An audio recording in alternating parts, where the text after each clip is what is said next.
Welcome to USA Global TV and Radio, where our mission is to provide education, entertainment, hope, and inspiration. USA Global TV and Radio connects you with experts and audiences all around the world every single day to help you succeed in business and to live a richer life. Visit us at usaglobaltv.com to learn about career and life-changing training and mentoring programs like the Listening Mentor. Subscribe to our newsletter to stay informed about our special programs and offers. Discover how you can become a guest on one of our shows or a host or producer of a USA Global TV and Radio show of your very own. That's USA Global TV and Radio, where the doctor is always in.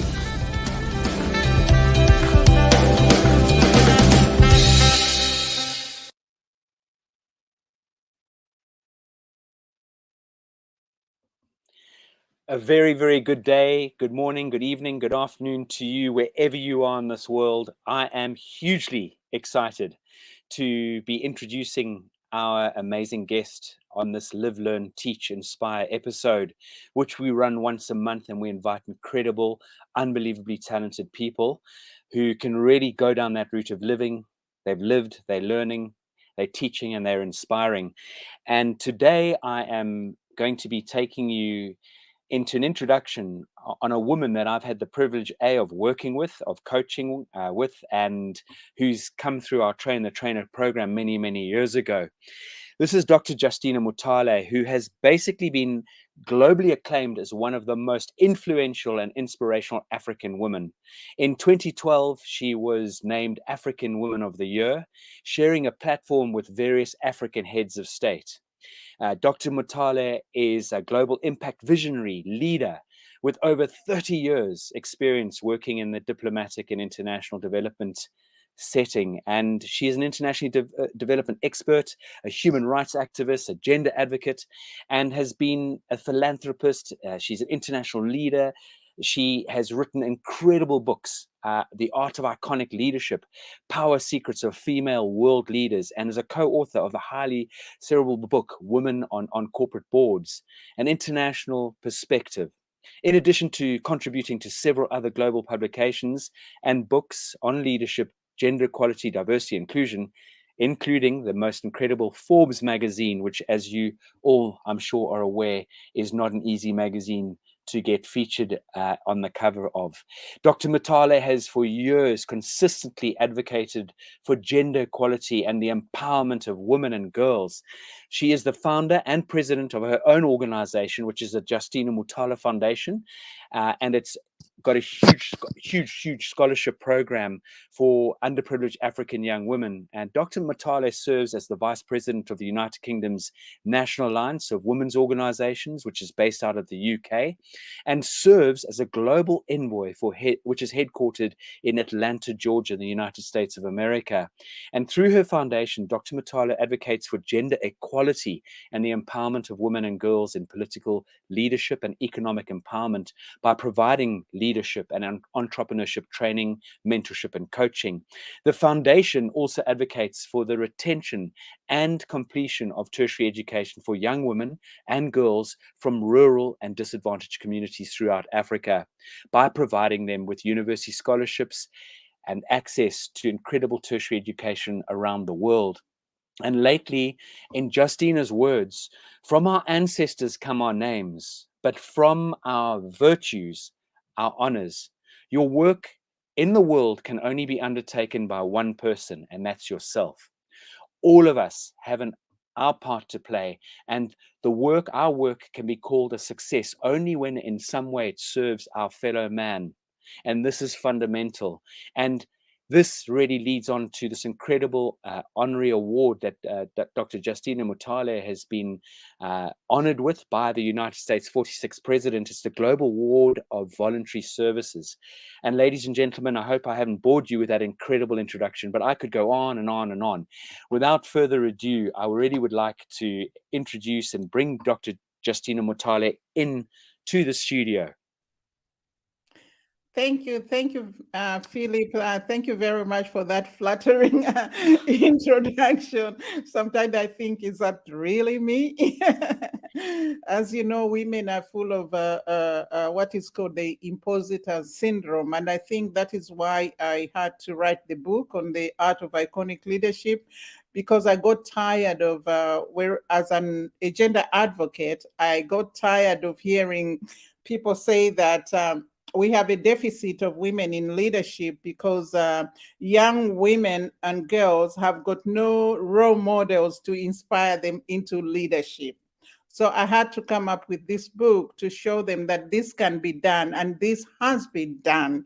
And in my book, I chronicle the leadership journeys of women from biblical times, from ancient times up to date, just to late and it is my book is, of course, a gift to the next generation woman, to give them that confidence, to give them that unshakable self-belief, to know that it is possible for them to lead as a female.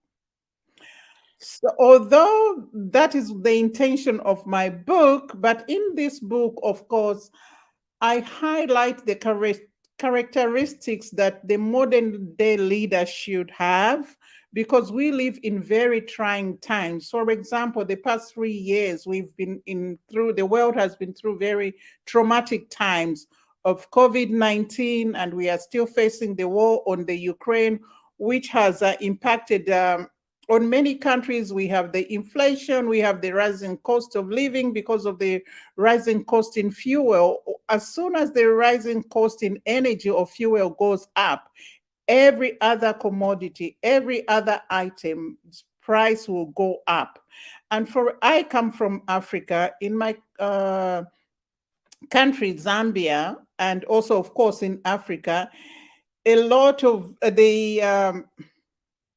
the cost of living has gone up exponentially, and this is because of the rise of the cost of fuel, which affects everything. So, which means that all the strides that these African countries have made in the period, for example, I think that was between around 10 years ago or so, when we were talking about Africa Rising was the time when this most the highest the countries that had the highest economic rising rates were based in Africa. But all that has been taken away because of the COVID-19, and also, of course, the war on the war in Ukraine.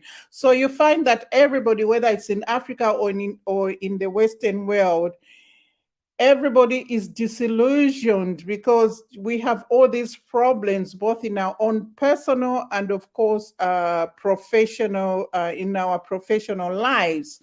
So this calls for a reset in leadership. It calls for a reset in leadership because humanity is at a crossroads. At a crossroads because of all these setbacks that are happening. So we need a new kind of leadership, a leadership that is human centered, a leadership that brings the leader as a human to the table, and of course a leadership that that leader knows that he's dealing with humans and not machines. Because the time now is gone when leadership in the past used to be about leaders commanding others, flexing their muscles, and just issuing all of these orders. But that doesn't happen anymore.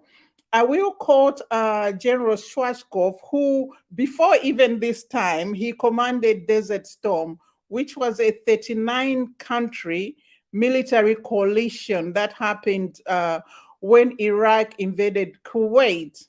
And he said, leadership is a potential combination of strategy and character. But if you must be without one, please be without strategy. He realized, in the military, strategy is very important, but General Schwarzkopf realized that without bringing character to the table, strategy was nothing.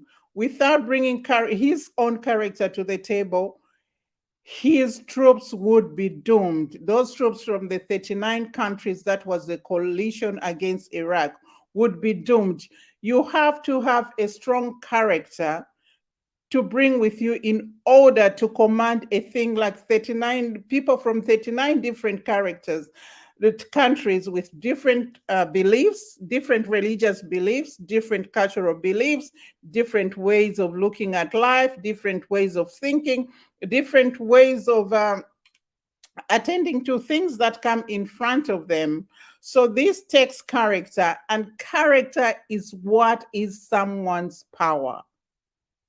So I love that. when I speak about the power secrets of people, I am talking about taking someone and bringing a mirror in front of them to bring them face to face with their own character, to realize who they are, what makes them tick, what attracts people towards them, and how do they get people inspired? How do they get people to stick around them and follow their dreams? Just like those 39 different, just like those troops from 39 different characters stuck by General Schwarzkopf in order to make Operation Desert Storm a success. So that is what I talk about when I talk about your power secrets. It's to do with your own character, your own inner wisdom, your own personality. Who are you? What is it that you bring that makes people want to follow who you are? I love that, Dr. Justina. It's fascinating. I know you could absolutely take a deep dive into what you're sharing with us, but something that I 100% advocate along, just to really complement what you're saying. I think one of the first things, as you may recall, is we get all our students, no matter what age, to write down some personal notes to themselves. And the first one is, the personal note we ask people to write down is, I am my brand. That's number one. And the second one that we ask our students to write down, no matter again what age, from a 5-year-old right through, I think, to the oldest student we have that walked through the door is 78, is that I would like to be the person that I would like to meet. And I love your analogy of that mirror, looking at yourself in the mirror and asking yourself some very, very deep, hard questions in order to sort of put yourself out there. And something I really would love to ask you is, where did this all resonate from? Where does this beautiful burning desire, because you've got a true calling, you've got a purpose, you've got passion, you've got qualities and something that drives you every single day? Because not only have you got your hands full, and for us to be able to pin you down to join us this evening was no mean feat, but it would be amazing for you just to give people an insight of, where did Dr. Justina Mutale get this incredible desire and inspiration from? Well, Philip, I come from a background of very powerful, assertive, powerful, strong, assertive women. Some people have said I could say kind of aggressive women. I come from a background where women have always been leaders. So it came kind of a shock to me when I came out into the world to find that there was this fight for gender equality. Because when I grew up, when I grew up, I was under the impression, because of the women, the strong women around me, that women were natural born leaders, that women had the power to shape the world, that women were the guardians of humanity. For example, from my mother's family, a woman rules the kingdom. So of course, if you're the queen, just like the the United Kingdom always had, God bless her, so Queen Elizabeth, so does the kingdom from my mother's family.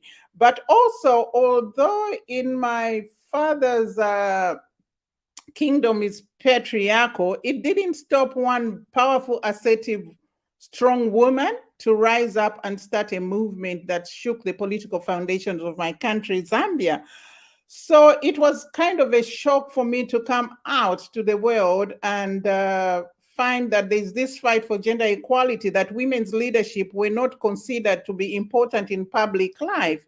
And as you know, all the leadership qualities that you bring to the table in public life, women have them almost, for some women, it's almost as a default from if you're going to be for example, a mother leading a family, you've got to do the budgeting, you've got to direct who's going to do this and do that tomorrow, or you decide which school your child is going to.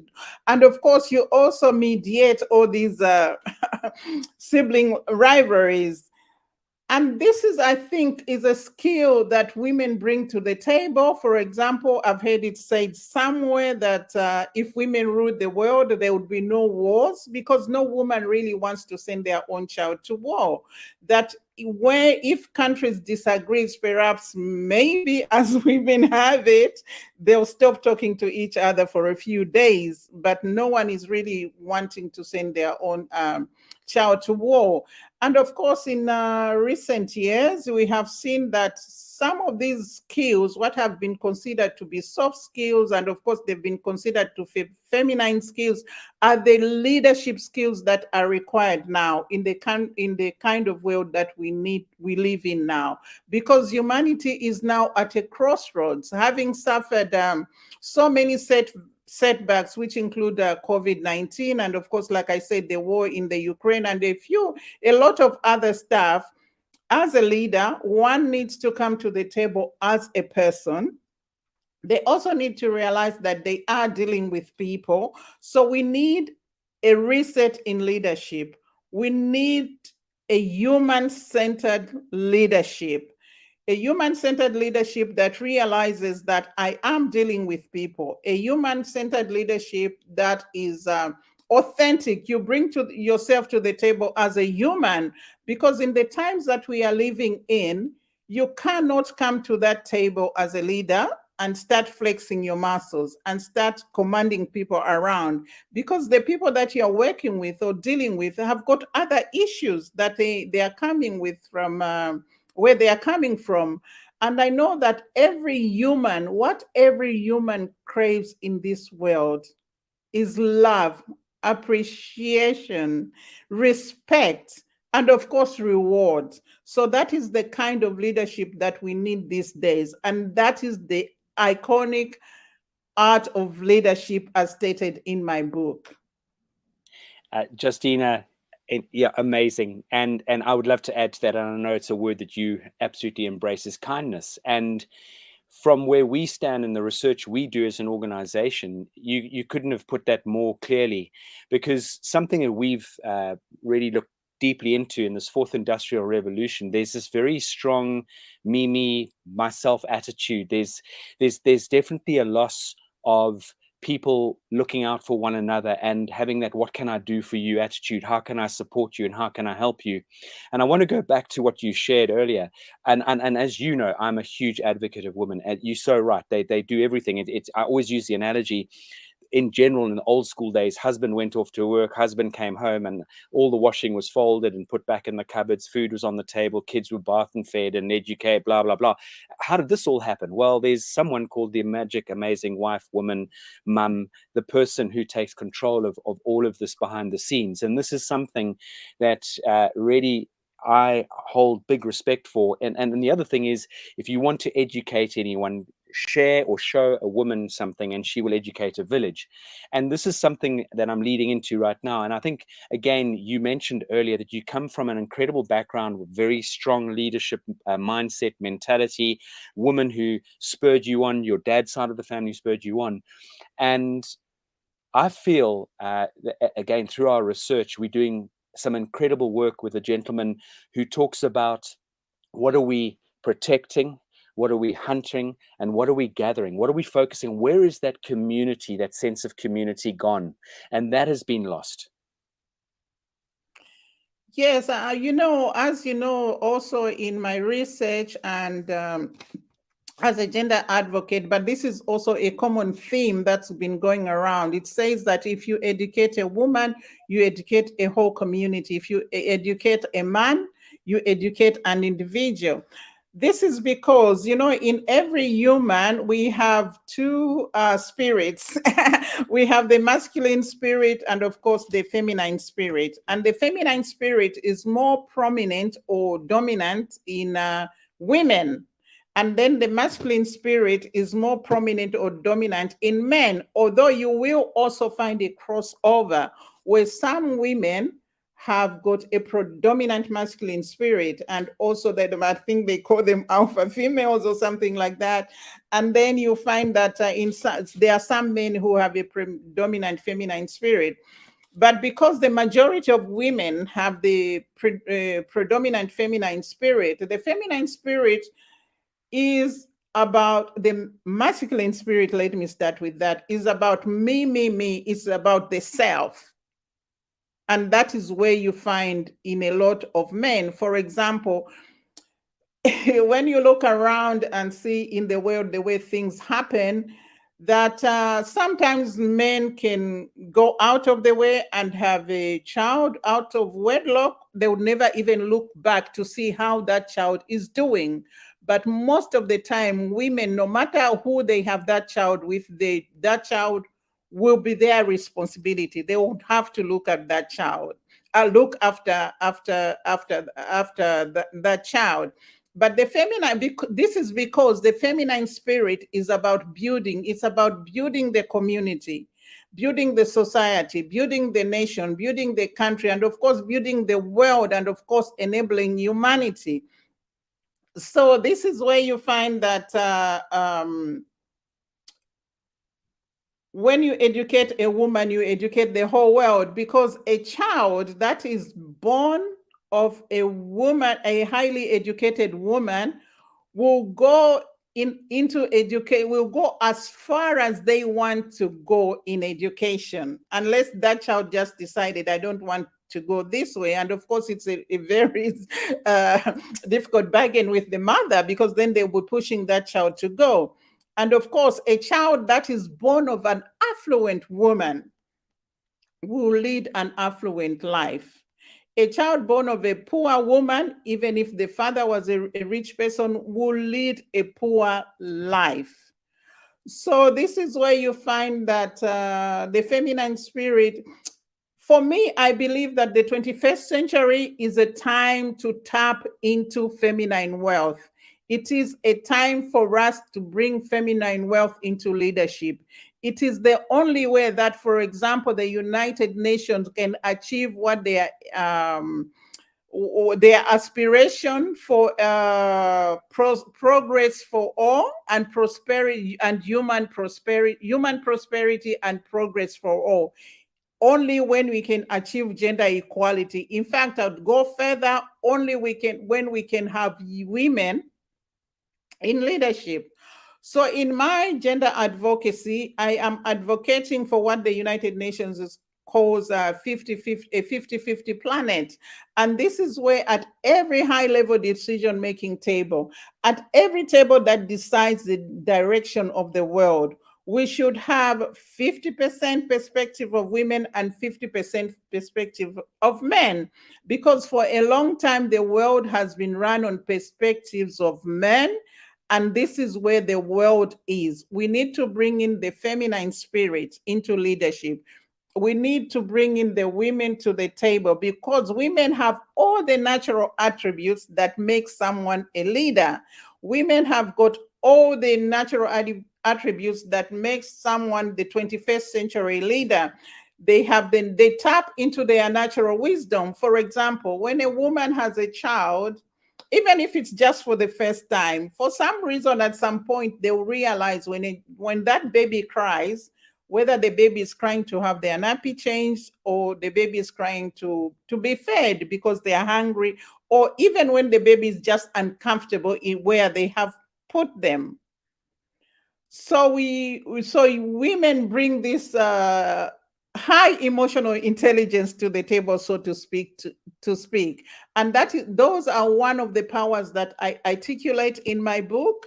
And under high emotional intelligence, of course, I have God bless her. So Queen Elizabeth, the late Queen of England, because for her to hold together empire, which consisted of people from different parts of the world, different cultures, different beliefs, different religious beliefs, different ways of doing things. For all the years that she did, she needed to have that high emotional intelligence to understand the people, to know what ticks them, to know what's making them unhappy, and of course to make sure that she can mediate and make these people and bring everybody to the table to understand each other. And that's what the feminine spirit does. That's what most women do. When the children fight and there's a sibling rivalries, the mother is always looking for a win-win situation. No mother is going to stand there and say, yeah, you go and smash your brother. They'll bring you back to the table and remind you that this is your brother. You are one people. You have to understand, please forgive your brother. And coming from an African country, we have what is called the philosophy of Ubuntu that tells us that I am because you are. So in the philosophy of Ubuntu, we believe that we all belong to a greater whole, and the suffering of others is the suffering of others is our own suffering. After all, nobody would want to hate the next person if they knew that that person is part of them. So this is all about iconic leadership. Is when you realize that you are dealing with humans and also you bring your own humanity to the table. I absolutely love that Ubuntu. It's the most wonderful, wonderful word. And funny enough, just to detract slightly, many years ago, I was watching a fantastic series, and anyone out there watching this incredible Live, Learn, Teach, Inspire episode with Dr. Justina Mutale, it's called the Playbook. And there was an African-American gentleman there who was pulling his hair out at trying to get his team to perform at the highest level, and he incorporated Ubuntu, which is such a powerful, beautiful African. It's iconic throughout Africa. I am because you are, and that really says a lot. I know Bishop Desmond Tutu very much again brought that to the forefront, as did Barack Obama. He talks about that with Nelson Mandela about Ubuntu. And, going back to what you're sharing, it'll be really interesting to find out how King Charles now takes the reins from his mother, who was an incredible icon, most probably the most famous woman in the world. And I just pray and hope that Prince Charles, now King Charles, has taken many leaves out of his mother's book. And I would love your view on how do you, and I don't want to go down a rabbit hole here, but I would love you to give us a few sort of thoughts on how do you think, King Charles is going to take the reins, and, what do you think he can take from his mother's incredible leadership skills, and not only leadership skills, but her motherly skills? I believe that any male child that is brought up under the wings of a very strong mother would take the mother's route. So I think that Prince Charles is going to make a brilliant king and leader, because he has been under his mother's wing for so many years, for over 70 years. Let's compare, for example, with Barack Obama. Barack Obama's father left when he was only 2 years old, and he was brought up by his mother. And I think because he was brought up by his mother, that's what made him become who he was, because he took some of those characteristics from his mother. He took that feminine spirit from his mother to become the great leader that he was. And I believe that this would be the same as with Prince Charles, King Charles now, because he had been under his mother's wing for over 70 years. So in a way, his approach to life would be a kind of, he brings a feminine spirit to life. His approach to leadership would be more like in the way that his mother carried out her leadership, because he had always been watching his mother become this leader. You'll find that in this world, men that are brought up under the wings of their mothers, they carry that feminine spirit with them, and they become brilliant leaders who embrace the whole world with them. So that is my my thought, and of course my observation when I look at the reign of King Charles. I think that was beautifully that was beautifully answered, and I think you're very clear on that. And I absolutely truly believe that whole vision and philosophy behind that. And as it's always been said, if you look at successful men, so-called successful men, and how do we measure success? But I'm just talking about, let's use the success of someone, running a company well and doing well for their community or their employees. They always say behind every successful man is a very dynamic and very strong woman, which that goes without saying. Something I wanted to sort of bring to light here is, with your incredible knowledge, B, the amount of travel you've done globally, if you were to guide and steer young men and young women of today, what would you be sharing with them? Because as we all know, men and women have to belong. We have to be on this earth together. We have to guide and steer. We have to support one another. What would you be giving these young future leaders, or these future youngsters of the world, and not only people that come from privileged backgrounds, because you and I come from a continent that has a lot of very underprivileged people. You support underprivileged people, as I do. We've got huge charitable organizations which we both support and we advocate. But just going to really answer the question of giving anybody, no matter their background, what would you be sharing with young people of today in order to put their best foot forward? First of all, one has to be themselves, because everybody else is taken. So in this world, you can't try to be another person. You've got to be yourself. You've got to believe in your own capabilities. You've got to be proud of who you are, from where you are coming from. For example, myself, I come from Zambia, so I am an immigrant. I am also Black, which means I am in the minority. I'm also a woman, which of course is in the minority, because now we are trying to fight for gender equality. On top of that, I am also a single parent in a foreign country. But don't let any of those things hold you back. Believe in who you are and take yourself to wherever you can in the world. And also to know that the world will embrace you when you are authentic, when you bring yourself to the table as who you are. And also to know that humans are all the same. It doesn't matter what part of the world or country you are in. You just have to know how to navigate, how to handle the humans. And that brings me back to my time having, of course, been attending your etiquette lessons. And someone quoted that in all my travel, I find that etiquette is the most important thing. So when you travel to other people's countries, other people's houses, or other people's communities or cultures, you have to remember to respect those cultures. Always respect your host. Always understand who those people are. In that way, you can then know how to relate with those people. If you don't have that etiquette of knowing how to understand those people, to appreciate their cultures, and how to interact with them, then you will be totally lost in this world. That is the advice that I can give.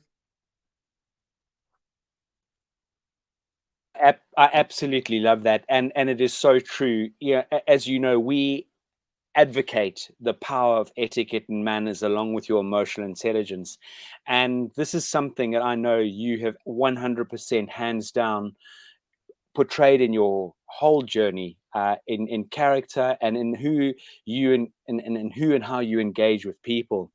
Something that I know for a fact that you've also done throughout your life is you've not only inspired people, but you've always surrounded yourself with very dynamic people. You've always surrounded yourself with people maybe even better than yourself. And that in itself has, I'm sure, spurred you on in your life. And I'd love you to share with our listeners and with our viewers some of the little anecdotes or areas of your life, the people that you have rubbed shoulders with, and some of those little maybe phrases or little bits of guidance or little bits of words of advice that people have given you on your journey. I normally don't like to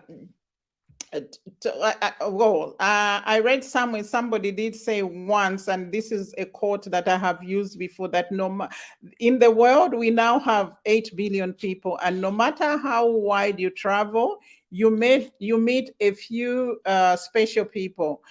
And I think in the world you will meet people that are drawn to your energy, or perhaps that you have the same kind of energy wavelength, or you are on the same plane in life, because we all humans are on different planes of life.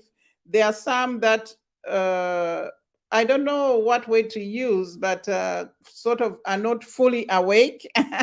And then you have the next people that are almost in the middle, and then you have the ones that are at higher level. We have several levels of perhaps human consciousness.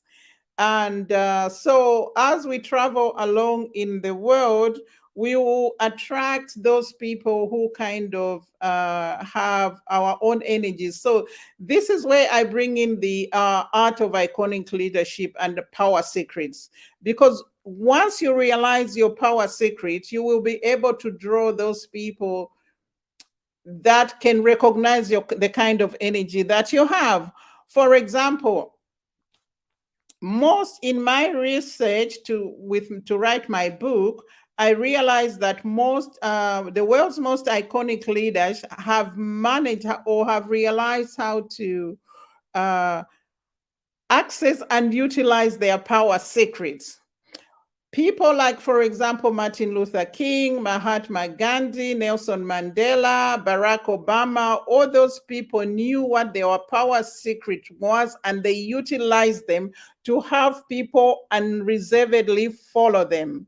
Then we also come back to those people who realize their power secrets, and they have used it to build big business empires. For example, Jeff Bezos. When people think of Amazon, they think of Jeff Bezos. But when you look back, you'll see that there are a lot of other people that come in and make Amazon run the way it does. When you think of Facebook, people just think of Mark Zuckerberg, but Mark doesn't do everything that needs to be done to sustain Facebook. He's got other people that are working. He's got all these tech people that work to make Facebook what it is. And let's look at for example, the Sheikh of Dubai, or United Arab Emirates, both sheikhs, what they have done with Dubai. That was a desert, and they commanded that energy from all over the world to build Dubai to what it has become, and now it is a centerpiece of the world. So that is the kind of thing, is to understand. Once you understand your power secrets, and know how to utilize that and exude that, there will be no stopping you, because people that understand that power, because that's your touch light to the world.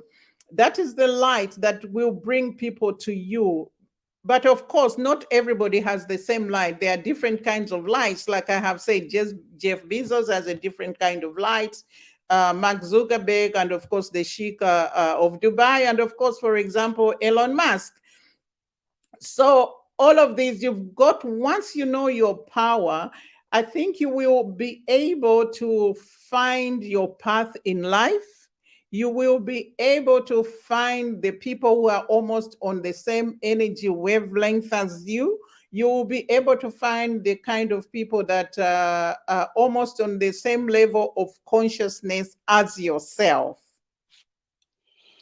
Beautifully, wonderfully put, and really that really sort of triggers something within my, I suppose, my DNA and my repertoire, in where this whole vision and focus of the British School of Etiquette, now the British School of Excellence, really was founded. And there's one race, and that's the human race, and we need to take that on board.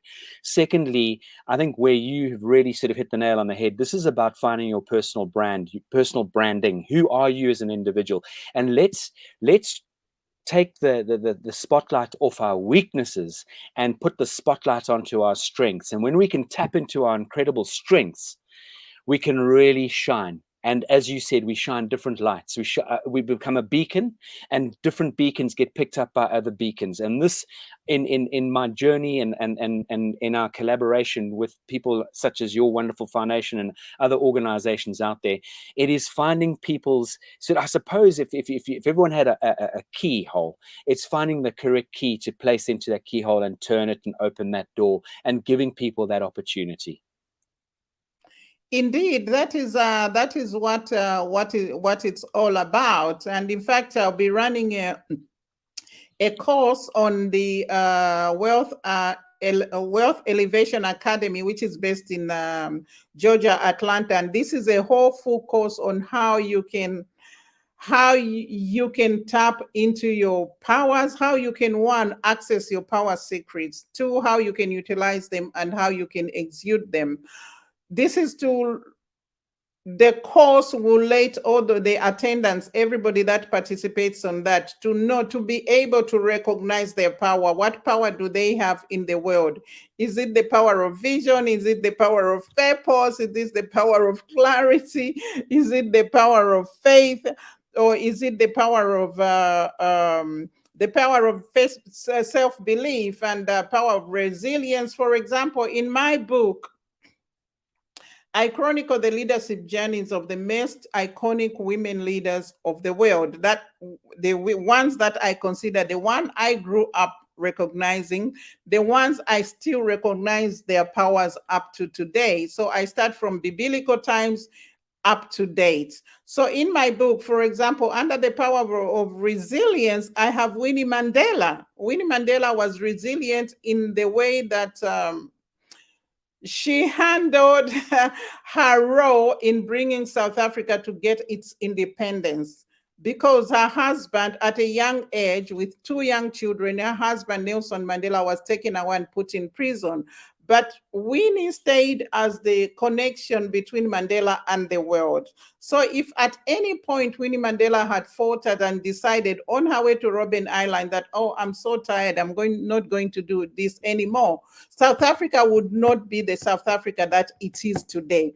But she was resilient, because during that time, she was also persecuted. There were times when she went to pick her children at school and found they are not there, and then she was arrested and all of that. But she was resilient in her work, and she still kept there. Now, coming to etiquette. Of course, etiquette talks about elegance, women presenting themselves in the most effective way. In my book, I have Cleopatra the Seventh from Egypt. She believed that a woman's presence, a woman's leadership should be introduced by her appearance. That people, as soon as they see this woman, how elegant she is, how she presents herself, her presence should then tell the people that this woman is a leader. And that is what Cleopatra believed in. And she was elegant. She was impeccable in her makeup. She was impeccable in the clothes she wore. She was impeccable in how she carried herself.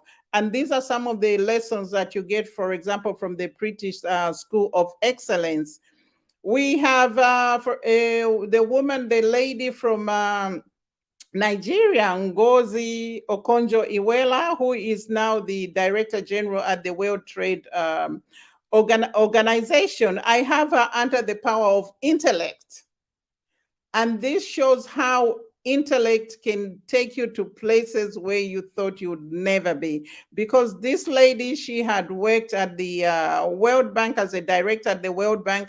And when she came back to Nigeria, she made these changes as a Minister of Finance. She made these changes that made such a change in Nigeria that people couldn't believe. And now she's the first ever woman, and of course, the first ever Black person to become director of the World Trade Organization in the 25 years that this organization has been in there. Of course, under the power of charisma, we have women like Michelle Obama. She was very charismatic she was so charismatic that at the time of the end of the reign of her husband, people wanted her to be president. So those are some of the powers that you bring to the table. But I think that the most important powers that one should start with is the power of clarity. The power of clarity is to know who you are, what is it about you, and what capabilities do you have in this world. Then there is the power, of course, of self-belief, where you believe that you can do anything that comes your way, no matter what. And there's the power of faith to ask in this world anything that you want to ask for and go for it. Of course, my book has got so many several powers. Some of them I haven't done them yet. I'm thinking of doing the next book so I can cover some of those powers. But these are all the things that we'll talk about in the full course that I am doing at the Wealth Elevation Academy. I've got the details in the chat box. If you are interested, you can click on there and register for that course. And I have no doubt that that course will give people the most incredible tools and skill set to take themselves to a completely different level. It is something that I know from being on the inside of speaking to your various council and various people that are involved in the setup of all of this. It definitely is going to lend itself to being an outstanding opportunity for anybody out there who wants to take a step forward. I would urge you to please, it's in the chat box, take the initiative, take the action, because in life, everything's about taking action. Talk is cheap. We can talk until the cows come home. But if you don't take action, nothing's going to happen. And that is something that all of us in this world, and I know this is something, Dr. Justina, that you advocate. It's about taking action. Don't go around in life with your hands begging and asking. You can ask, obviously, do that because doors will open. But I'm talking about begging and expecting something to happen. We've got to make it happen by taking action. Of course, like one of the poets said that it's a poem that says a woman is walking through life. She is determined. Is she focused and determined, or is she stuck to one spot? So whatever this woman decides to do, she has the potential to be different. She has the potential to be different and to become what she wants to become. So it's just about us not staying in one spot and not looking back like Lot's wife. What I get from the story in the Bible about Lot's wife, about looking back, there are questions that people ask. So who saw that she looked back and she had become a piece of salt? I think it's when people keep looking back and things that have defeated them, that negative things that happen to them, then you can never move forward. So like in this poem said, whatever you do, if you can move one step, it means that you have the potential to change your mindset and of course to change the trajectory of your life. So ultimately it's about to keep moving forward, to keep being positive and moving forward, and to seek what it is you want to seek out of life rather than to dwell on past things that have held you back and have created, for example, limiting beliefs. Because what happens is that in a lot of us, and especially women, we have been conditioned to been conditioned to think that we can be better than men. So we have those limiting beliefs in us. If we can just jump over those limiting beliefs and have that unshakable self-belief, like I said, to reach out for anything that we want in this world, then we can actualize that feminine spirit in the 21st century, which will lead humanity to the next level of prosperity. Yeah, 100%. And something that I really would love to just sort of compliment on that is it's quite fascinating to look at the statistics of the incredible people that walk through the doors of our organization. And I have to say, this is potentially with our Train the Trainer program, a majority of them are these incredible women who not only have got incredible experience, but who've had the privilege of running households, raising families, and they get to a stage in their life where now they ask themselves, what's my next step? And it's something which I think is so wonderful, is when they realize that they can take everything that they've contributed, everything that they've learned, everything that they've taken on board through their whole life, how they can transition into coaching, guiding, and steering people and inspiring people to take that step forward. Never get in that rut. Predominantly, I'm speaking to ladies on this particular point, but also to men. We all have moments in our lives where we doubt ourselves. We all have moments in our lives where we're on the back foot. But as you just quite nicely and correctly put, Dr. Justina, is it's about putting one step in front of the other. And that old adage in life, the journey of 1,000 miles does start with that one step. And I think that's really is something that we need to inspire people to do, of all ages, and whether you're a male or female.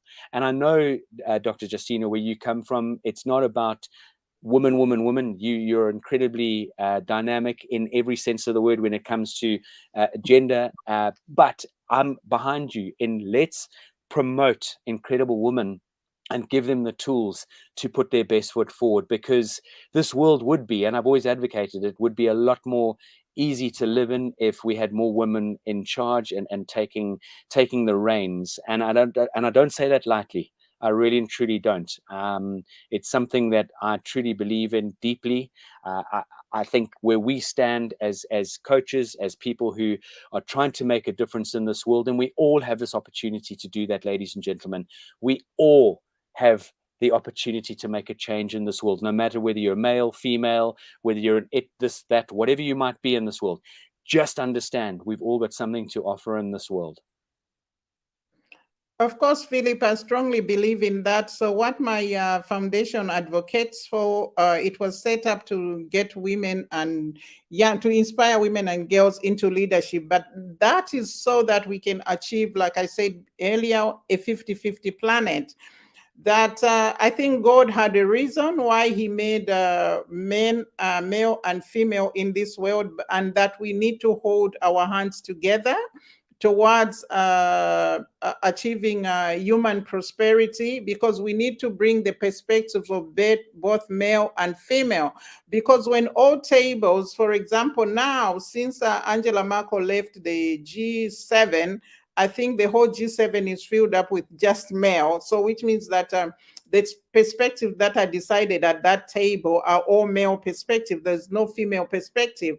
So when a female perspective is missing at the table, so the desires, aspirations, dreams, perspectives, and of course the intelligence and the way of doing things of the female perspective is missing at the table. So the male perspective cannot speak on behalf of the female perspective, because we have different experiences in life.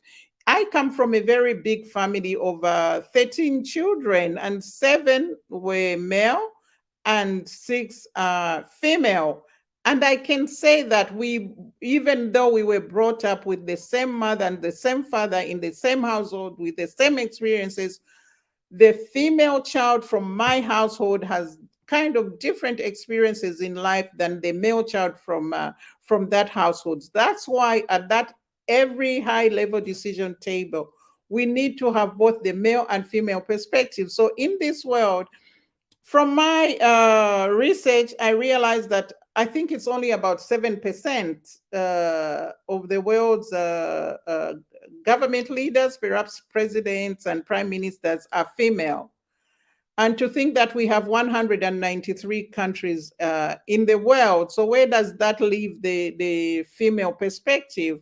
Because those 7% are outnumbered by the 93% of men. And I strongly believe that that is where we have why the world is in such facing such problems, because we are not listening to both perspectives. We need to bring the yin and yang together to work together. to work together. We need to have that balance in the world, the balance of perspective, the balance of ideas, the balance of intelligence, the balance of energy from both sides, from the male and female perspective, in order for this world to be on the right track. That is such a wonderful summary in every sense of the word. And I couldn't agree with you more. I couldn't have put it better myself. Something that I really would love to compliment in that particular final few words and sentences that you shared with us is there's that big word, listen. And I think there are not many people out there in this world, and we are mainly pointing at a lot of the leaders. They're not listening. They're not understanding what's going on the ground. And they live in their ivory towers, and they don't take other people's input in the way it should be. They don't communicate with an open and growth mindset. And there's a lot of self-centeredness that goes on in this world, and greed. And maybe that's been throughout times, but now is the time that we can all make a difference and make huge changes in this world. And the more and the sooner we realize this, I truly believe, and I know for a fact, that if we as human beings do not adopt these beautiful human old school qualities, we are in for a very, very seriously uncomfortable journey going forward in life. That is true, Philip, because we are at a turning point. Humanity is now at a turning point. And like I said before, it's not a time where leaders should come to the table flexing their muscles and commanding people about, because in the 21st century, humanity, which means whether it's the people in your workplace, the people that you preside over, they just want to be appreciated. They want to be respected. They want to be counted. They want to be rewarded. So as a leader, we need a reset in leadership. So as a leader, you bring yourself to the table as a human, and you also recognize that you are dealing with humans. Humans who've got human needs, human who've got human problems. You don't know what is happening to them at home or on their way to work or anywhere before they get into work. So you've got to be authentic to start with by bringing yourself as a person to the table. You've also got to be sympathetic and empathetic to the issues that the people that you are leading are facing.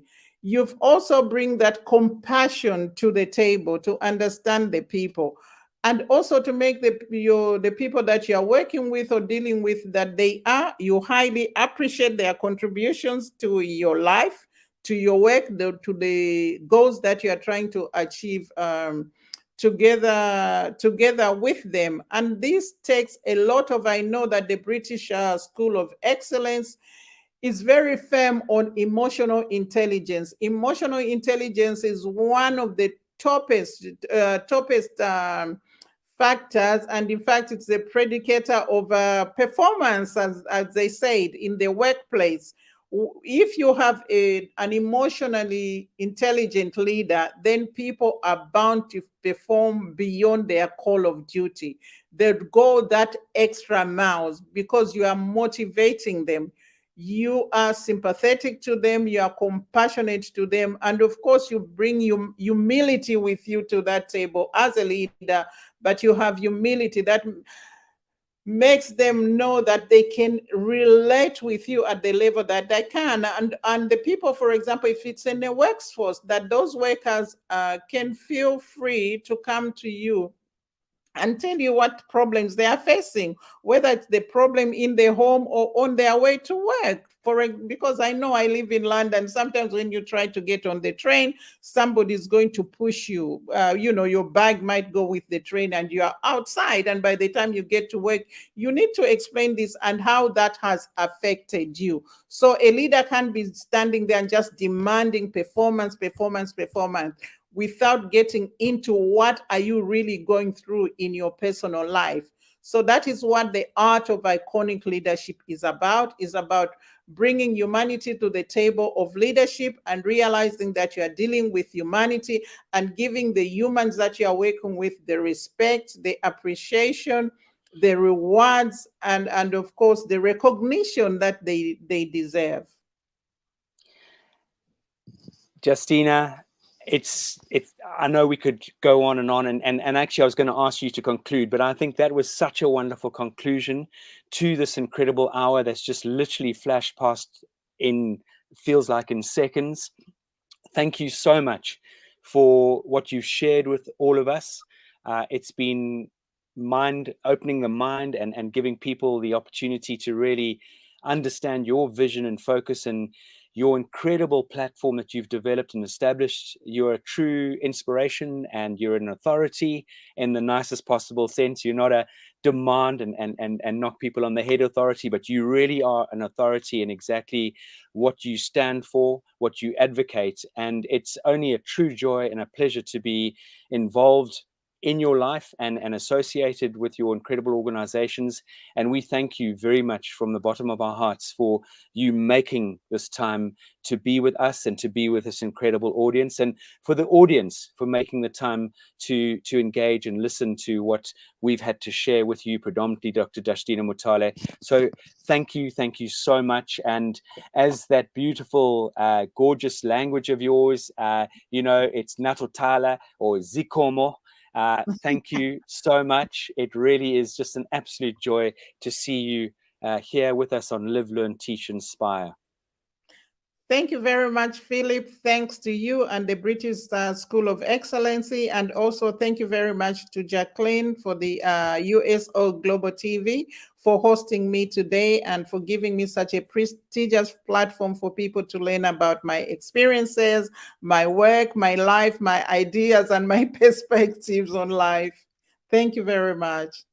Thank you so much, and have a wonderful rest of your evening. Same to you, Philip. Thank you. Thank you, Jacqueline.